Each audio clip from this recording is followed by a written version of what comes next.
Hello, everybody. So this is our first challenge check-in where we go over the Project Zero and the questions that you guys gave to us. Right now, I have Ed on the call, but a couple of you submitted questions ahead of time, and I'm just going to answer those, give you guys any of the information that you need, and we are going to be doing these calls again in the future. So if you didn't get the chance to submit a question, email or message one of us coaches, but we're also going to go over this again. So if you want to submit questions for that future call, I encourage you to.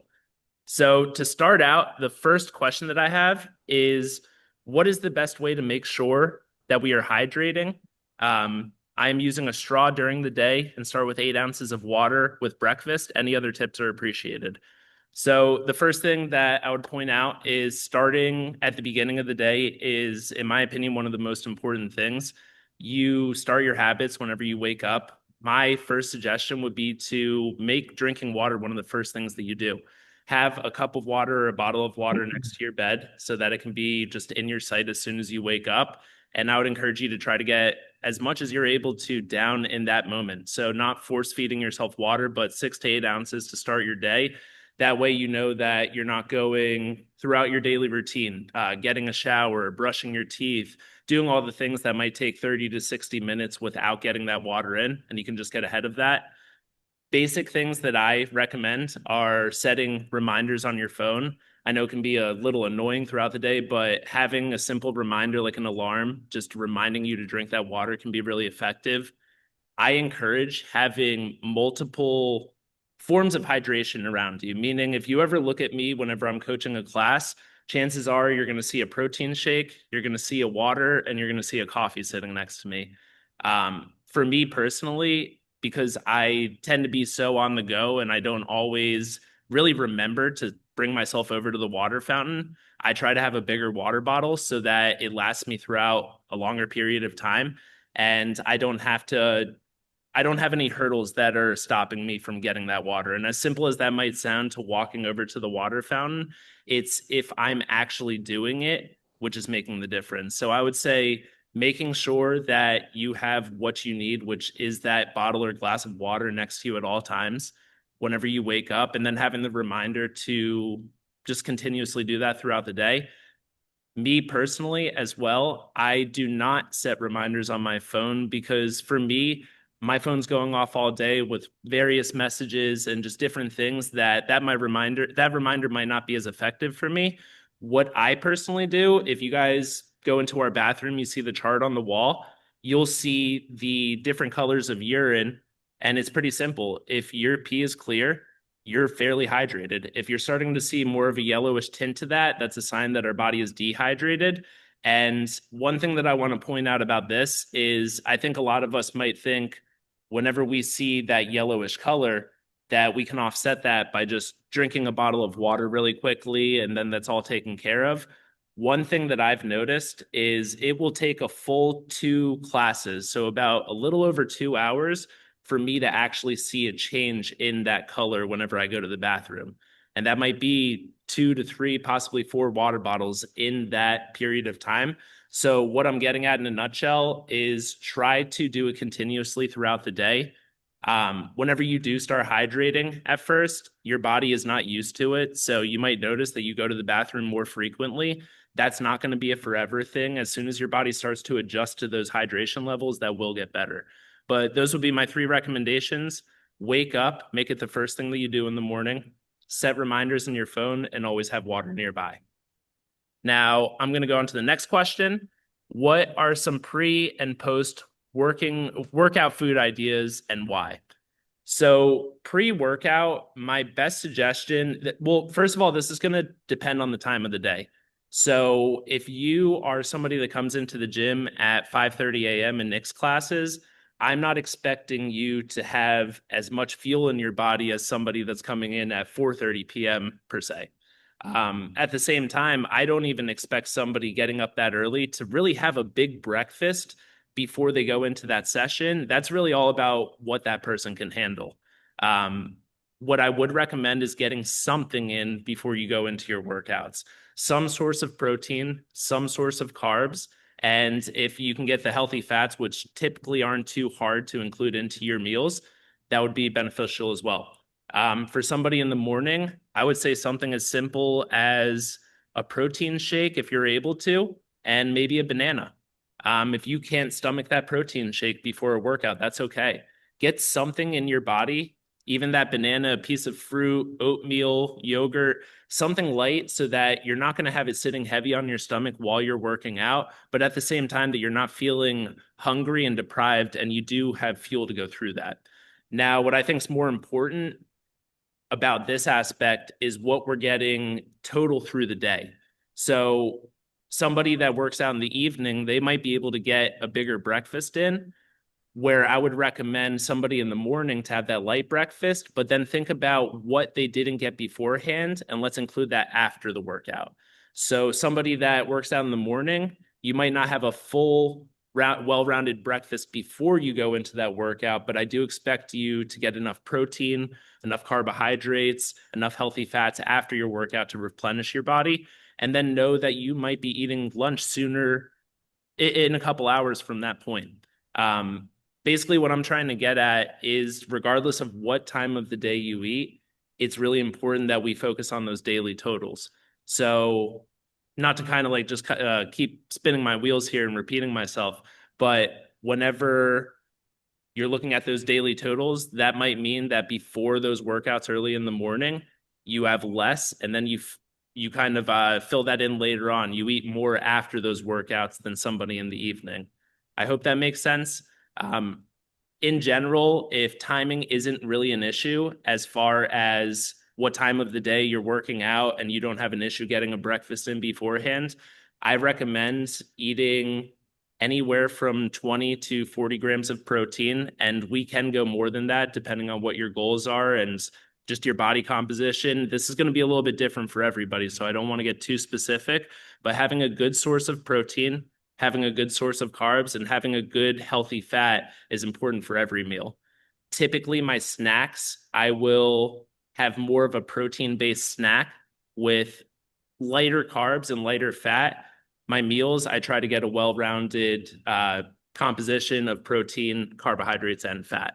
And we can go deeper into this because each person individually is going to have a different stomach for different foods. Some people can eat a full meal and work out with no issue, where some people really have to be careful about how it upsets their stomach.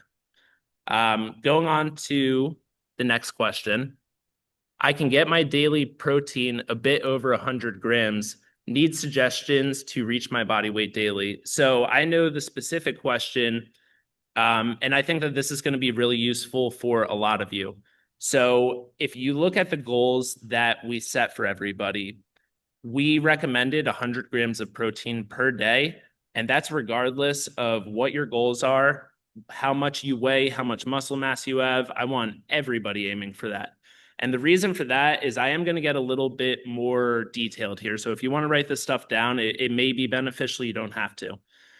Whenever we look at how much protein per day a client should have, if you've ever asked us to break down your macronutrients, which means I have customized exactly how many grams of protein, how many grams of carbohydrates, and how many grams of fat one individual person needs in order to see the goals that they're looking for, whether that's weight loss, a specific number of specific number of pounds taken off the scale, whether that's muscle gain. We can customize these macronutrients for anybody in any goal. Now, the thing about this is following those macronutrients can get very stressful and it can take a lot of time, meaning you have to know exactly what is on your plate. You have to weigh your foods, and it can be a pretty detailed process that a lot of people don't follow through with. My goal out of this was to take the most important aspects of those macronutrients and give that to you guys in a simple way that's easy to follow and is effective. In my opinion, the most important factor of macronutrients is hitting your daily protein goal. Now, all of us, and I recommend this for 99% of healthy adults, should be eating anywhere from 0.8, and this can be variable, but 0.8 to 1.2 grams of protein per pound of body weight. So just to do some math right here, if I have somebody that weighs 200 pounds, I would recommend on the lower end, based on what I just said, that that person is eating 200 times 0.08.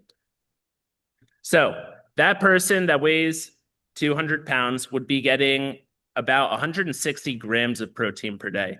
So for some of you may be sitting here listening to this and they're like, oh, well, how come I only recommended 100? Because that's our starting point. Most of us may have not been getting, I won't say most of us, some of us may not have been getting even 100 grams of protein per day before we started this Project Zero.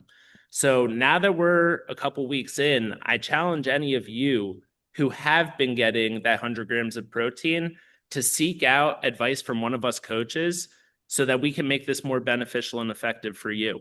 If you are currently still reaching and working towards those 100 goals, I would make that your habit right now and continue to aim for that. If you have been getting those 100 grams in per day, just know that your body can benefit off of more protein. Eating more protein is only going to recover your body further. Whenever we come into these workouts, we are breaking our muscles down and our bodies down. Protein synthesis is what rebuilds those muscles back into a stronger position, allows us to lift more weight next week, allows us to do the same movement pattern without pain, and ultimately builds up the lean muscle mass that's going to do the really good things for our body. And not to go on a huge rant here, but remember, more muscle mass means a higher metabolism, which means it is just simpler and easier to lose body fat. Most of us that have joined this gym wouldn't be opposed to more lean body mass and less fat mass on our bodies. So just know that by eating more protein per day, you're putting yourself in such a better position to lose that body fat and gain that lean muscle mass. I just really want to drive that home. Eating more protein will not put you in a negative space. I promise you. Now, whenever I was talking about this and going individually with numbers, I said that most people would benefit off of 0.8 grams to 1.2 grams of protein per pound of body weight. Whenever I said 160 grams of protein for a 200-pound person, that is on the lower end. That 200-pound person could also benefit off of 240 grams of protein per day. So if you look at all of this right now, we're recommending a really lower end of things because I do still think that if we're not getting those 100 grams of protein in per day, that it's going to be an achievable goal for all of us to reach and that it's going to benefit anybody who's not currently doing that. If you are currently listening to me say all of this right now and you're thinking, well, I get my 100 grams of protein in, it hasn't been an issue, I do that consistently. Like I said, I want you to reach out to one of us coaches so that we can give you a more individualized goal and start moving forward with that. This wasn't a question, but I kind of want to keep the same thought process on another goal that a lot of us have added in, steps. So I'm sure with the popularity of all of the fitness trackers, we have Garmin's, we have Apple Watches, Fitbits, Whoops, all of them. A lot of people have become familiar with 10,000 steps per day being the recommended average for a healthy adult. If you haven't heard this and this is surprising you, that's just a number that it seems to have become popular for people to aim for. 10,000 steps a day is what most of these apps and companies are considering as a daily activity to be considered as active. I think that 10,000 steps a day is a little bit of a high goal for most of us. Just to put into perspective, as somebody who is on my feet all day, I'm training multiple classes per day. I work out myself pretty frequently. I usually end up around 10, sometimes on my higher end, 14,000 steps a day. So to expect somebody at a desk job who is sitting throughout most of the day to be getting a comparable amount of steps isn't necessarily realistic at first. Now, do I think all of you are capable of getting 10,000 steps per day? Absolutely, no question. But I think we have to condition ourselves to do it so that one, it's not a stressful process and that we actually follow through with it and make it a consistent habit. Most of us have set a goal for 5,000 steps per day. And I would think about this the same way that we thought about that protein goal. 5,000 steps per day is absolutely going to provide good results, and it's going to be much better than 1 to 2,000, 3 or 4,000 steps a day. Any percent of improvement is going to be beneficial. 1% better each day is what leads to long-term results. What I challenge you to do now is, if you are in the position where you're listening to me and you're getting 5,000 steps per day without issue, talk to your coach so that we can step that up a little bit. Maybe this week we aim for 6,000 steps or 6,500. We can set it individually for any of you to make sure that we're staying on track and improving at our own rate. But ultimately, that's what the goal is here. If you notice that you were able to do something, not necessarily with ease, but without struggle, step out of your comfort zone slightly and see if you can take the next step forward, just like we do in the gym. If a weight gets easy on your goblet squats and you're doing this for 10 reps and you think that you have 5 more reps in the tank, maybe it's time for us to step that weight up as long as there's no pain and make sure that we're continuously improving. The same thing goes with our daily habits in life. Now, moving into our next question. When is the best time to foam roll or use the lacrosse ball? I love this question because a lot of people don't really understand what foam rolling is doing for them. I like to think about this as a self-massage. If you ever have watched the Olympics, you see that there are masseuses and trainers on the sidelines. They're giving all of those athletes what they need before their sessions. We, unfortunately, don't have a personal masseuse at our gym. We have foam rollers. Now, this is going to get the blood flowing throughout your muscles. Foam rolling really is great for promoting blood flow and moving fluid throughout your body. The best visual that I like to think of with this is, think about a dry piece of beef jerky and then think about a filet mignon steak. If you add your muscles compared to one of those two, what would you rather it look like? I know me personally, I don't want the dry, brittle filet mignon or the dry, brittle beef jerky that whenever it moves those muscle fibers, it's going to tear apart. You can move that filet mignon because there's a lot of fluid throughout those muscles. Think of this simply as rolling the blood throughout your muscles, just getting that fluid spread throughout your body so that your muscles can stay hydrated. Now, moving past that, the most beneficial or the biggest benefit to foam rolling, in my opinion, is it offers temporary flexibility. So whenever you do foam rolling, you're going to increase the elasticity of your muscle and the flexibility. You're going to be able to get into positions easier. I have done it with a few of you in the past, but there's actually a drill that I have that if you foam roll the bottom of your foot, your calves, and your hamstrings in the right way, I can take somebody who can't touch their toes, I'd say from an ankle distance, to touching their toes after about 5 minutes of foam rolling.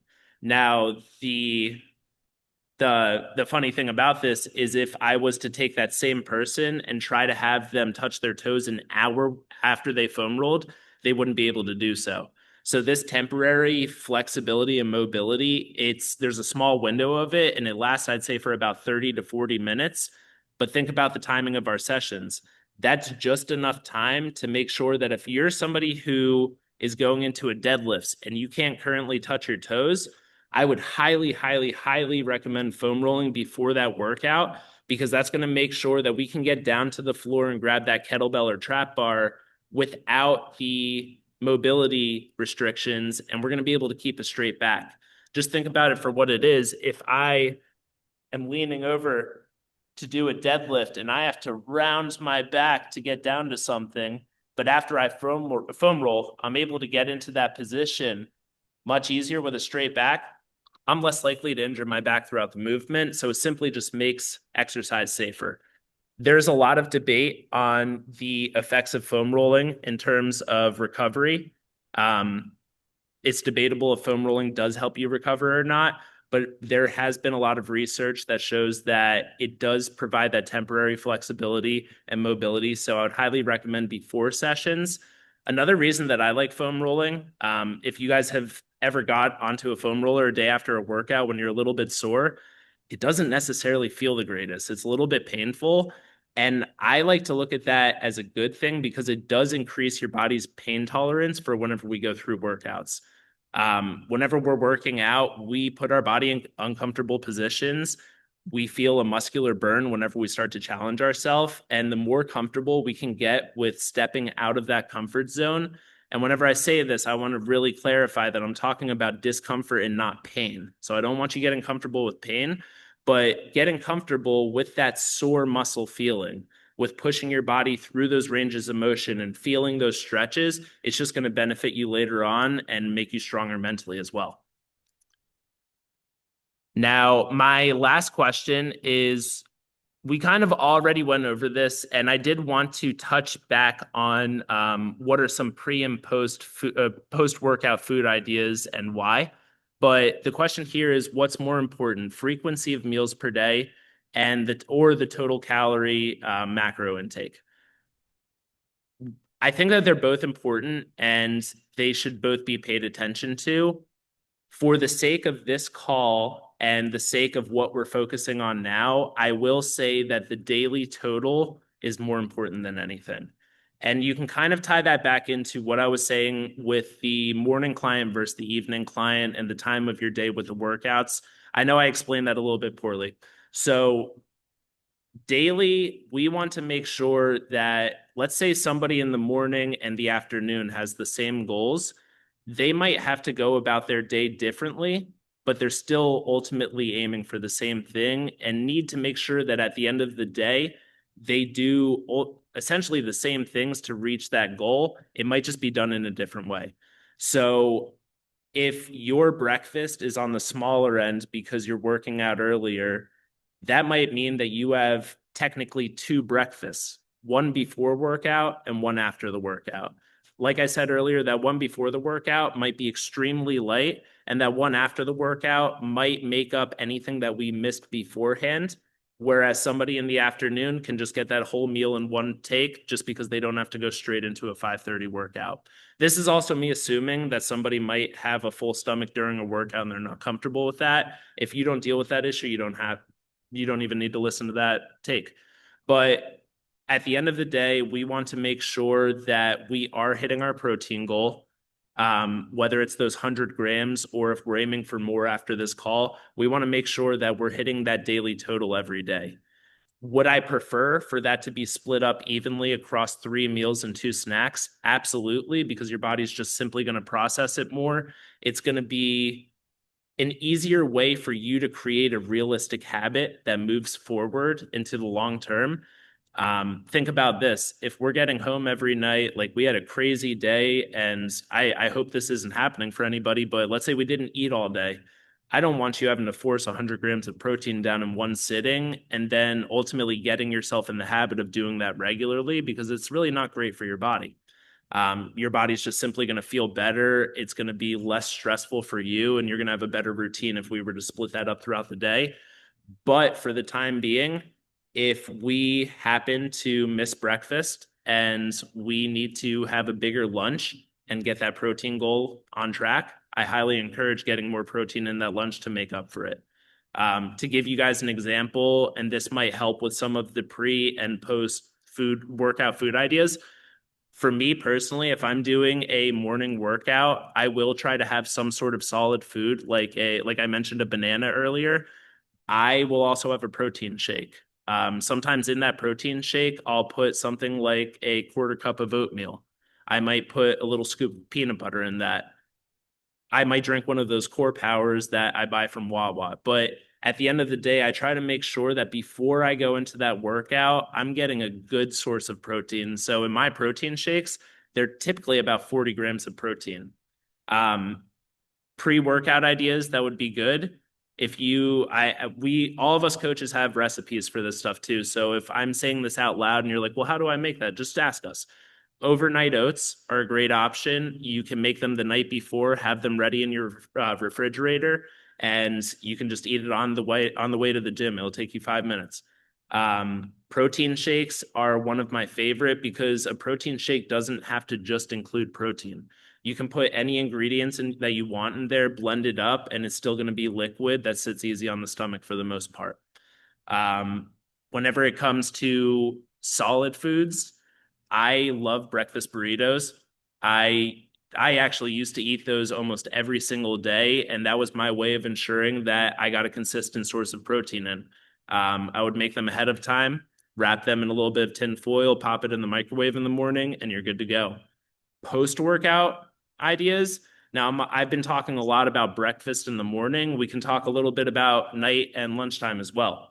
If you guys are on the go throughout the day and you don't want to keep ordering out and you're just struggling to find different meal ideas of what to eat, I buy a rotisserie chicken every week like I buy eggs. It's part of my grocery list every week because I can do so much with that and it's protein that's all ready for me.